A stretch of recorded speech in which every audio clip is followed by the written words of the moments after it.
Welcome to another episode of BizJet TV. In today's episode, we're going to be meeting with David Miller, who's the founder of the Citation Jet Pilots Association. He's also an entrepreneur, so he's going to be telling us about his entrepreneurship journey, how he took his father's business and expanded it, and how the private jet played a pivotal role in the development of the business, in particular when he did this deal with this Japanese group. So you'll hear about that. You hear about the different jets that he's owned, that he's flown himself, how his wife has been involved in the flying. So just a very, very interesting story, and also the mission of the Citation Jet Pilots Association, which is doing incredible things around the world. And so we'll be talking about that towards the end of the interview. So I really encourage you to hang on here and listen all the way through. Also remember to get yourself a copy of my latest book, The Quantum Economy. You can click on the link below for that, and also subscribe to Biz Aviation World newsletter. You can get the link for that below as well. So let's get into today's interview with David Miller. So off we go to Dallas to meet with David and have an interesting chat and hear his story, which I'm sure you'll get a lot of value from. Off we go.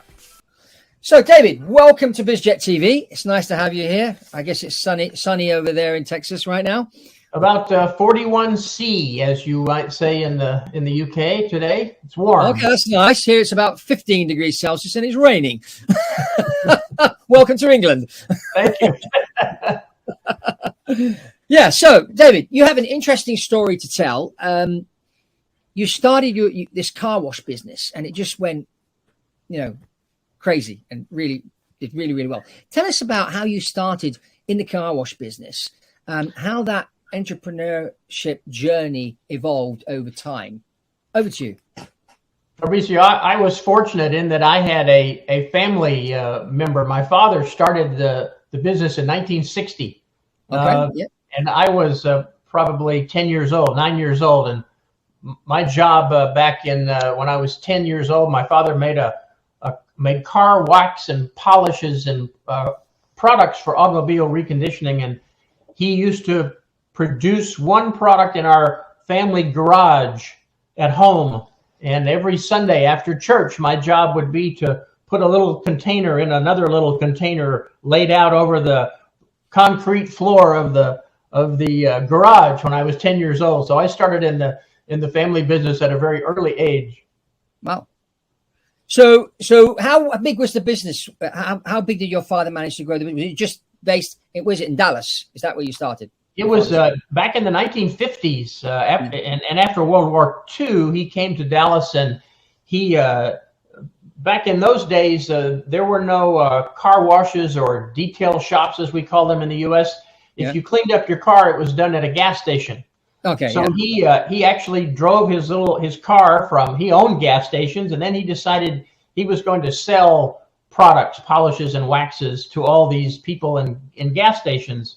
Yeah. And he managed to find some formulas from a gentleman in California and started manufacturing at night. So he would literally make these products at night in the garage and go out and sell them during the daytime. And I grew up in the business from age 10 until I left college. I used to work in the plant and the driving forklifts and that kind of thing all the way through college.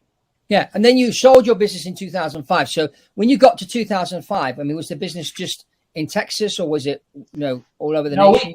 We had a fairly large business. It was over 20 million in revenues, and we had distributors around the country and some around the world, and they would buy our products, and it was a typical like a Snap-on tool concept where we made several hundred products. They would buy them all, put them in their truck, and they would drive from car wash, car dealerships, anyone that used products to clean up a car. And they were independent business people. And we sold that business to Illinois Tool Works, a fairly large company out of Chicago, in 2005.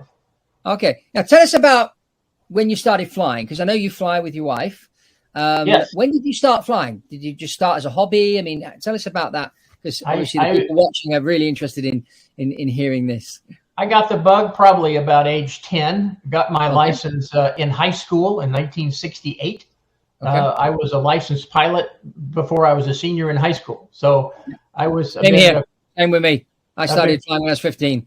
Crazy about flying, ever since my dad flew P-51s. He was an instructor on the U.S. side. He didn't have any combat experience, but during World War II, he flew based in Florida and flew P-51. So I had some probably some DNA, some flying DNA. But I got my license back then, and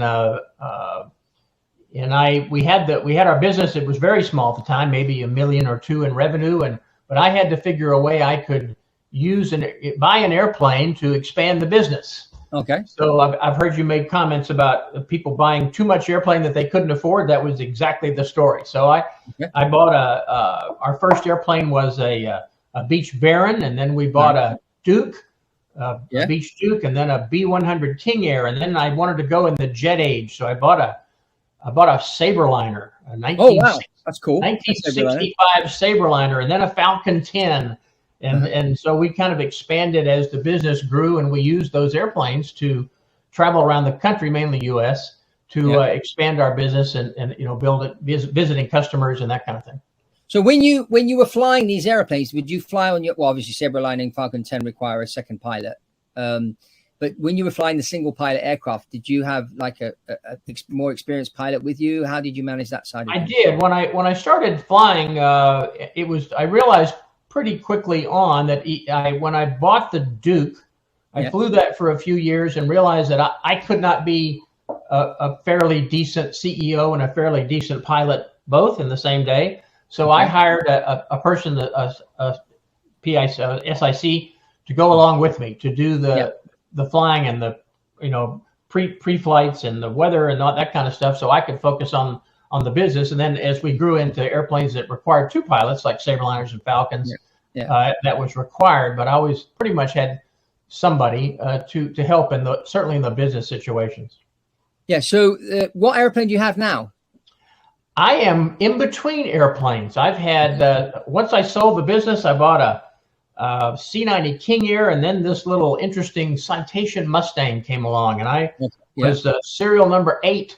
I've owned 3 of those. And I've owned a CJ1 Plus, and I've owned another King Air since. So I've kind of I sold my third Mustang about 2 or 3 months ago, and I'm deciding what I'm going to do next. Okay, so what do you think? Something a bit bigger or? I'm as old as I am. We only buy ripe bananas here because you never know what's going to happen. So I'm semi-retired, although I've taken some new responsibilities on with Citation Jet Pilots very recently. So I'm kind of deciding what aircraft is the right one for me. But I don't have a business use now, but I do have a travel need. So it just depends. Yeah, I see. And you've also been flying with your wife. So did you meet at flight school? How did that happen? Our first date was on Valentine's Day of our senior year in high school. Okay. And so where does a pilot take his soon-to-be girlfriend? He takes her to the airport flying. So she actually flew with me in a Cherokee 140. Yeah. And then I took her up to the control tower because I had lived there most of my teenage life with the controllers, and they wanted to see what girlfriend David had. So we introduced her to the controllers, and then I took her out to eat. So she later, a couple of years later, became my wife and has been flying with me for 55 years. So is your wife a pilot as well, or she just sits there with you? She is not. She is she's a consummate advisor and assistant in the cockpit. She has taken a number of companion courses. She's landed the airplane by herself. She actually I'm the Citation Jet Pilots group that I work for now has created in conjunction with flight safety a simulator-based course for companions where they actually take control of the simulator and land it. It's a 2-hour ground school and a 2-hour sim course, and she does that on a regular basis. Yeah, they call it pitch hitter, don't they? Pitch hitter course. Yeah, some people call it. Yeah. Okay, that's a good idea, actually. Okay, good. Now, what are the key things that you've learned as an entrepreneur? Well, I think probably hiring the right people, talented people, and getting out of their way. Most entrepreneurs like to micromanage. We're really good at that. But I think if you hire the really high quality people and let them flourish, and try to nourish them along the way. And I think I achieved my greatest success in finding the right people and encouraging them and to be more productive and more successful. Yeah. So when you say finding the right people, how did you go about that? Because some companies advertise, some people just call their team in and say, "Hey, we need to hire 3 new people. Do you know any good people?" I mean, how do you usually go about it? That's a great question. It's I think I've used a combination of all those things. People who know someone. I think you develop a culture in your business, in every business, and so the people who work for you know what kind of person would fit in the organization. So I think a lot of times people will recommend someone. It's certainly very competitive today, and I'm not having to hire today. I haven't had to hire in some time, but I think just finding someone who fits in the culture is the most important thing.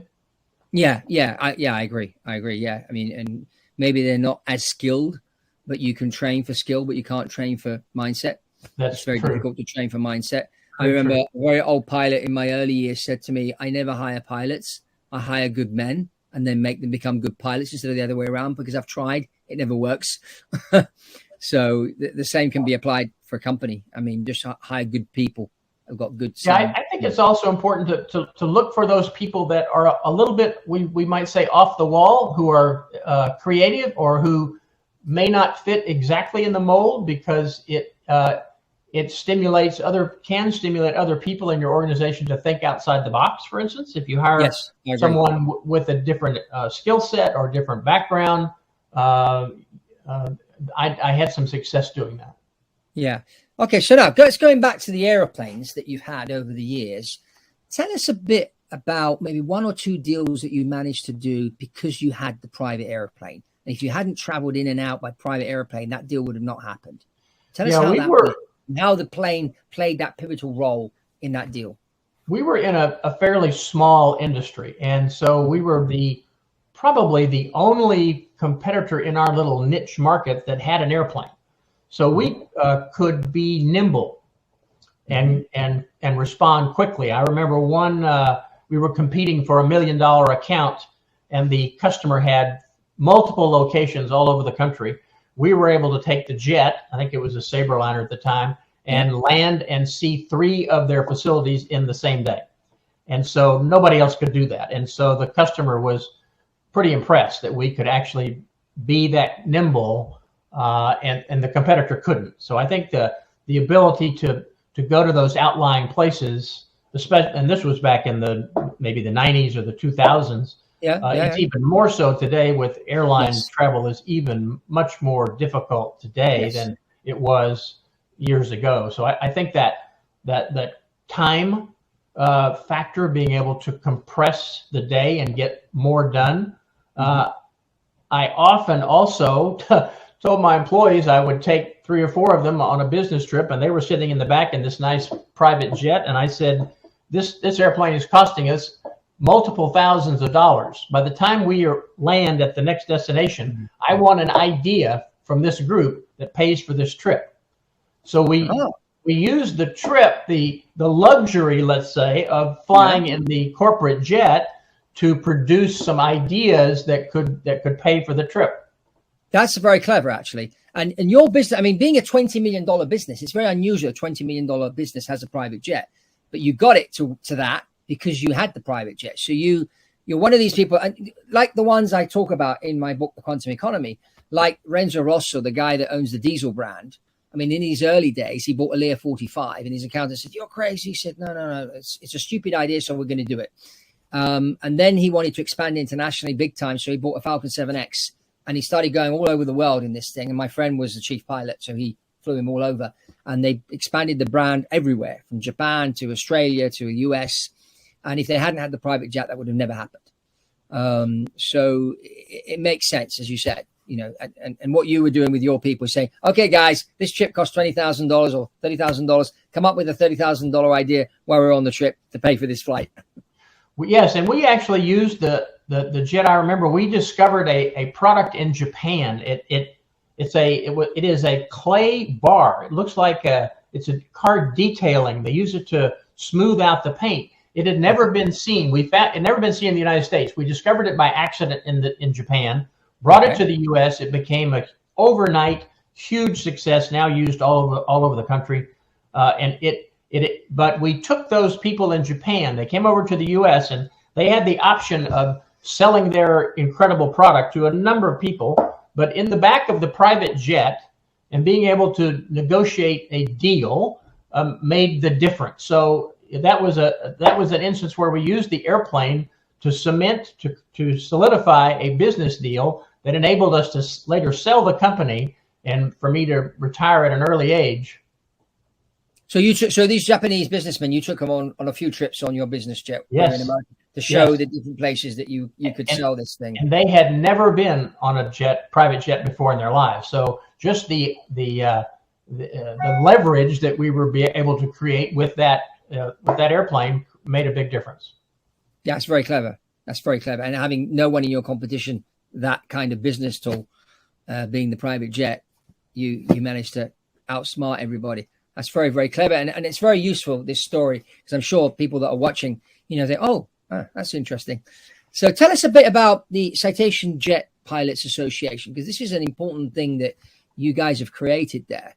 Tell us a bit about why you created this organization and what it actually does. We're this year celebrating our 15th anniversary. I happened to be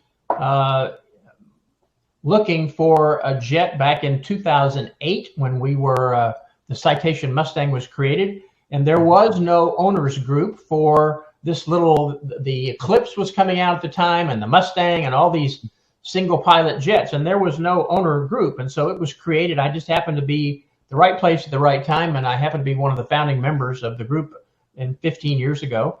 Yeah. And we have grown from 5 guys on a napkin at a bar to over 1,400 members and almost 1,000 citations now in the organization. And we are I guess the predominant jet owner pilot, single pilot organization in the world now. It's an amazing group, very focused on safety. We have events all over the country. We've created some new training initiatives with people like flight safety that are flying with trying to reduce the single pilot accident rate. Ours is pretty good. We're about to celebrate 3 years of accident-free success in our organization. But the industry in itself has some challenges in this with single pilots flying high performance jets. And so we have created tremendous amounts of safety information, which we give for free to any pilot on our website, because we want to promote safety and reduce the accident rate, reduce the insurance rates, and all things like that. Yeah, I've covered a number of accidents over the last few months, really, and lots of Citation 1s crashing, Citation 2s. I should imagine these people are not part of your association. And, when you look into it, I mean, the causes of the accidents are always the same 3 or 4 things. They didn't de-ice the airplane. They came in too high, too fast. Went off the end of the runway, and every accident, regardless of whether it's a member of our organization or not, affects our insurance rate. So we have a huge incentive to improve that situation. We have created over 40 training videos. We call them What Good Looks Like. And so we have a whole library that's accessible for free to anyone. But our members have special benefits of being members of the group. But it's a fantastic place to exchange ideas. We have a great website and lots and lots of information. It's the best bang for your buck if you want a citation to join and get all kinds of operational information to save money and become a safer pilot. Yeah, which I think is really, really important. And I think what I've noticed after COVID, a lot of people have decided to learn to fly. So the number of people now, entrepreneurs in particular, deciding I'm going to learn to fly, I'm going to buy myself a Cirrus S22, start flying that, build up maybe 300-400 hours, then go and buy a TBM, fly that for maybe 400 or 500 hours, and then go and buy myself a Honda Jet or a Phenom 300 or a Citation CJ4 or one of those planes. And of course, now we've got Honda about to go ahead. They're going ahead with the Honda 2600, which is going to be interesting because that's going to have quite a long range for single pilot aircraft. And there's lots of talk now about single pilot airliners. And a lot of pilots saying it's never going to happen. but you know, it will eventually. And I think a lot of it will depend on how the AI interacts with the actual live pilot on board, and if there's possibility of another pilot on the ground to connect with the airplane and help. There's also been a Garmin has been, you know, revolutionary in their auto land systems for multiple aircraft now. So there's a sea change happening in the avionics capabilities in single pilot aircraft. Yeah, I know. And so, you know, it's things are changing, but you know, I always recommend, you know, that people, if they can, take another pilot with them. Even just to do the radios and the checklist, because you know, when everything's going fine, it's easy. You can fly. I mean, we used to do pilot incapacitation practice sessions in the 737 simulator when I was with the airlines, and you could easily fly that thing on your own if nothing went wrong. But as soon as something goes wrong, you need to pull out the quick reference handbook and fly the airplane and do the radios, and you know, all on your own. It's the workload, even with two people, is high, let alone just one.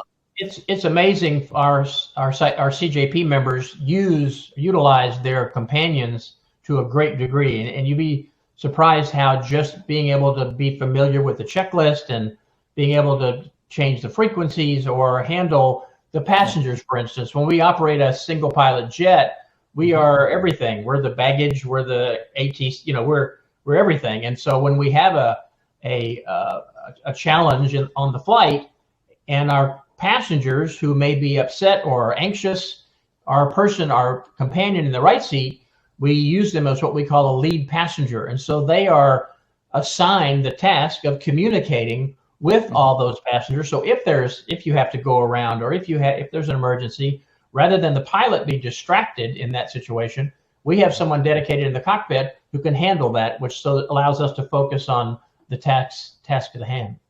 Yeah, which is really, really important. In the airlines, we have a thing called the sterile cockpit, which is under 10,000 feet. You don't talk about anything apart from what you're doing.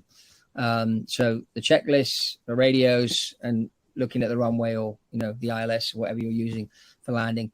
And that's really the last thing you want is a passenger coming in front and say, "Oh, would you like this? Or can I? Oh, what's that?" And no, thank you. We need to be 100% focused under 10,000 feet. But you know, this is the problem with a lot of pilot owners, is they don't have that kind of training, and this is why a lot of them are getting themselves into trouble.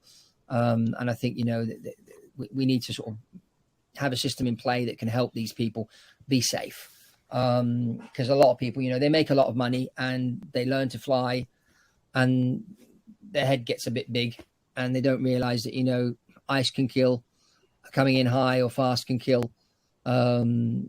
You know, airplanes are great things, but they can also be very dangerous. Yeah, and at CJP, we create standard operating procedures. We have all kind of manuals and procedures, and we recently produced a new program called Safe to Land, where we have created a cue card, a laminated card that teaches our members what to say on the approach when they become unstable and at what altitudes, and it gives them a pre-packaged decision tree, so that when they, rather than being unstable and running off the runway, they can make a go-around decision much more easily.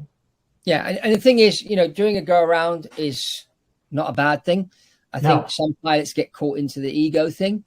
And, you know, in particular with private jets, I know a number of friends of mine have landed when they shouldn't have done. And, you know, at the end of the day, you have to brief the boss and say, "Look, boss, I'm human. I make mistakes. If I do go around, I'm doing it to keep you safe. So don't have a go at me." Yes, the go around has for many years been you know, a bad connotation. Many people thought of it as a failure. Yes. Because in our case, a go around is the end result of a decision process. It's the best decision you can make. So rather than being criticized by ATC or passengers about a go-around, you should be rewarded, because everyone makes mistakes. And so being able to, what's worse, you know, totaling a $9 million citation, or just going around the pattern and landing again. And that's what we're trying to teach with our Safe to Land program. Yeah, that's really, really good. David, thank you very much for being here on BizJet TV, and we'll post the link has been below if people can see where to go to the Citation Jet Pilots Association website and have a look at these wonderful things that you guys are doing. And we just hope that, we can spread the word of what you're doing. And I know that some of the other manufacturers have, like the Honda Jet Pilots Association, they're doing a similar thing. And so it's good to see this happening. And as you know, I've got my new flight school, which will be starting soon, and we'll be talking about that here on BizJet TV. But anyway, David, thank you very much for being on BizJet TV. Those of you that are watching, remember to subscribe and give us a comment in the comments box, and a thumbs up. And remember, get yourself a copy of The Quantum Economy, and also subscribe to the newsletter, which you'll find the link below. Thank you very much, everybody, and see you on the next one.